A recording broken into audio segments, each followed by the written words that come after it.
Organ pada tumbuhan. Organ merupakan kumpulan dari beberapa jaringan yang memiliki tujuan atau peranan tertentu di dalam tubuh manusia. Organ pada dasarnya terdiri menjadi dua bagian, yaitu organ vegetatif dan juga organ generatif. Organ vegetatif terdiri atas akar, batang, dan daun, sedangkan organ generatif terdiri atas buah, bunga, dan biji. Akar. Berdasarkan asalnya, akar dibedakan menjadi dua macam, yaitu akar normal dan akar liar. Akar normal tumbuh sejak embrio hingga tumbuhannya mati dan berfungsi menegakkan tumbuhan serta menyerap air dan garam-garam mineral. Pada umumnya, anatomi akar terdiri atas 5 bagian, yaitu tudung akar, epidermis, korteks, endodermis, dan stele. 1. Tudung akar. Tudung akar berfungsi untuk melindungi promeristem dan membantu penetrasi akar yang tumbuh ke dalam tanah. Tudung akar yang tersusun dari sel-sel parenkim yang hidup dan terkadang mengandung pati. 2. Epidermis. Epidermis terdiri atas sel-sel yang berdinding tipis dan tidak mengandung kutikula. Sel-sel epidermis di daerah dekat ujung akar akan berkembang menjadi rambut-rambut akar. Epidermis pada akar yang sudah dewasa akan mengalami kerusakan dan fungsinya digantikan oleh lapisan terluar, yaitu korteks. 3. Korteks. Korteks tersusun dari sel-sel parenkim yang kadang-kala mengandung karbohidrat atau kristal. Dinding sel pada lapisan terluar korteks mengalami penebalan oleh zat suberin dan merenjifikasi menjadi eksodermis. Sementara itu lapisan terdalam korteks berdiferensiasi menjadi endodermis. 4. Endodermis. Endodermis akar terdiri atas satu lapisan sel yang memiliki struktur dan fungsinya berbeda dengan sel-sel lainnya. Dinding endodermis akar dapat mengalami penebalan berbentuk titik-titik atau pita atau berbentuk seperti huruf U oleh zat-zat suberin. Namun di antara sel-sel yang tidak mengalami penebalan yaitu sel peresap. 5. Stele. Stele atau silinder pusat merupakan bagian tengah dari akar yang terletak di sebelah dalam endodermis. Stele terdiri atas vesikel, berkas pembuluh, dan parenkim. Perisikel dapat tumbuh ke arah samping membentuk cabang.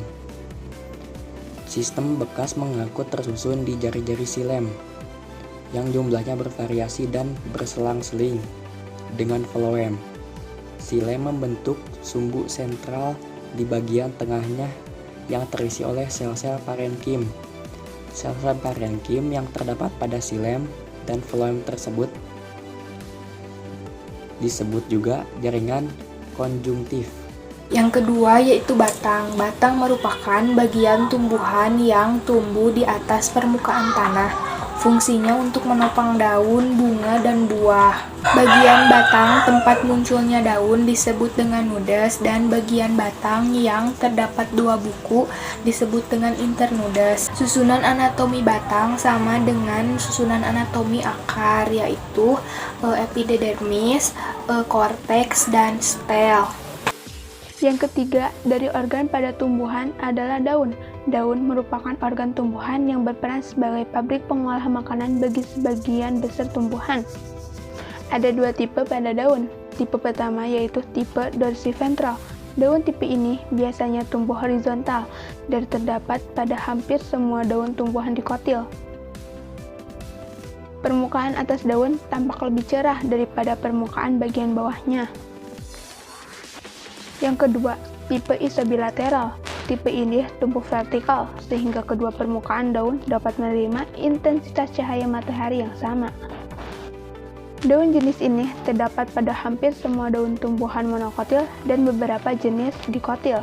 Secara umum, daun tersusun dari 1. Jaringan pelindung yang terdiri dari epidermis dan modifikasinya. Yang kedua, jaringan dasar atau mesofil. Yang ketiga, jaringan pengangkut. Yang keempat, jaringan penguat. Dan yang kelima, jaringan sekretori.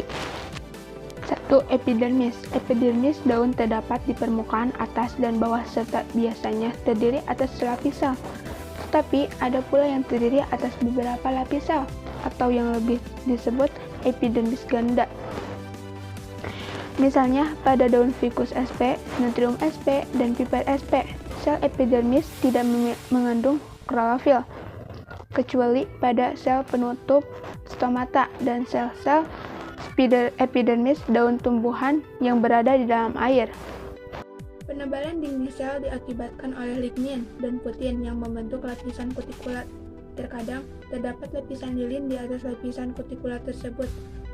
Stomata sebagai modifikasi epidermis dijadikan sebagai salah satu indikator untuk membedakan tipe daun. Jika terdapat stomata pada bagian atas dan bawah daun disebut tipe amphistoma. Jika stomata hanya terdapat pada bagian bawah daun disebut tipe hipostoma. Sementara itu, jika stomata hanya terdapat pada bagian atas daun disebut tipe epistoma. Mesofil terdapat di antara epidermis atas dan epidermis bawah pada tumbuhan dikotil. Mesofil berdiferensiasi menjadi jaringan tiang atau parenkim, palisade, dan jaringan bunga akarang atau parenkim spons. Jaringan palisade susun dari selapis atau lebih sel yang berbentuk silindris, tersusun rapat, dan banyak mengandung klorofil, sehingga sangat efisien untuk fotosintesis. Jaringan bunga karang tersusun dari sel-sel yang bentuknya tidak teratur, berdinding tipis, mengandung lebih sedikit klorofil daripada jaringan palisade, dan memiliki ruang antar sel yang sangat besar untuk pertukaran gas. Daun tumbuhan rumput-rumputan mesofil tidak berdiferensiasi menjadi jaringan tiang dan jaringan bunga karang, tetapi terdiri atas sel-sel parenkim yang struktur dan ukurannya sama. Jaringan pengangkut. Jaringan pengangkut pada daun berupa tulang daun pada tumbuhan dikotil terdiri atas satu tulang utama yang bercabang-cabang membentuk jalak. Sementara itu, tulang daun tumbuhan monokotil berderet sejajar sumbu daun dan berhubung oleh berkas pengangkut kecil. Di dalam berkas pengangkut, xilem selalu berada di atas flum atau berada di sebelah dalam, sedangkan flum berada di sebelah luar karena tulang daun merupakan kelanjutan dari tangkai daun yang berasal dari batang. Sel-sel yang mengelilingi berkas pengangkut mengandung lebih sedikit klorofil, berukuran lebih besar, dan lebih tebal daripada sel-sel mesofil di sekitarnya. Sel-sel tersebut disebut seludang berkas pengangkut. Seludang berkas pengangkut dapat melebar ke permukaan atas dan bawah hingga mencapai epidermis. 4. Jaringan penguat. Jaringan penguat daun berupa kolenkim dan sklerenkim. Kolenkim terdapat di dekat tulang daun yang besar di bagian sisi dalam lapisan epidermis dan tepi daun tumbuhan dikotil.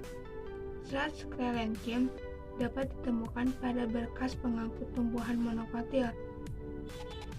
Epidermis yang sel-selnya rapat dan memiliki lapisan kutikula juga merupakan jaringan penguat daun. 5. Jaringan sekretori. Jaringan sekretori dapat berupa kelenjar, sel resin, sel tanin, atau sel mirosin. Kelenjar dapat ditemukan pada daun-daun lebar berupa massa sel parenkim yang dapat di ujung berkas pembuluh.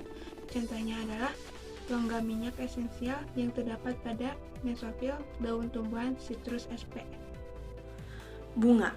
Bunga adalah alat reproduksi seksual pada tumbuhan. Bunga sempurna adalah bunga yang memiliki putik dan benang sari. Bunga lengkap adalah bunga yang memiliki alat reproduksi dan perhiasan bunga seperti kelopak dan mahkota. 1. Daun kelopak dan daun mahkota. Secara anatomi, daun kelopak dan daun mahkota memiliki struktur yang sama, yaitu memiliki jaringan epidermis atas dan bawah, parenkim dasar, berkas pembuluh, serta sel-sel idioblas. Daun kelopak tersusun dari sel-sel yang berklorofil dan mesofil yang tidak berdiferensiasi menjadi jaringan tiang atau jaringan spons. Sel epidermis pada daun kelopak dilapisi oleh zat kutin serta memiliki stomata dan trikoma. Daun mahkota memiliki warna bermacam-macam karena adanya kromoflas dan pigmen tambahan pada cairan sel. Sel epidermis mahkota bunga berbentuk tonjolan papila yang dilapisi oleh kutikula dan mengandung minyak volatil. 2. Benang sari. Benang sari terdiri atas tangkai sari dan kepala sari. Benang sari memiliki 4 ruangan yang berisi serbuk sari. Ruangan serbuk sari disebut mikrosporangium karena menghasilkan mikrospora. Mikrospora akan tumbuh menjadi bulu dan menghasilkan gamet jantan atau sel sperma. 3. Putik. Putik biasanya mengalami diferensiasi menjadi 3 bagian, yaitu bagian basal yang menggelembung ovarium, bagian yang memanjang tangkai putik, dan bagian ujung putik, kepala putik. Pada ovarium terdapat 1 atau lebih ovul, bakal biji. Pada ovul terdapat kandung lembaga megasporangium yang akan menghasilkan gamet betina atau ovum. Selanjutnya buah. Buah merupakan perkembangan lebih lanjut dari bakal buah.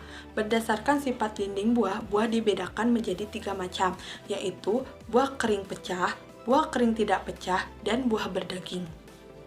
Pada buah berdaging, perikarpium berdiferensiasi menjadi eksokarpium atau epikarpium, yaitu lapisan terluar dan berwarna, mesokarpium, yaitu lapisan tengah yang tebal, dan endokarpium, yaitu lapisan dalam berupa selaput yang mengandung sel batu.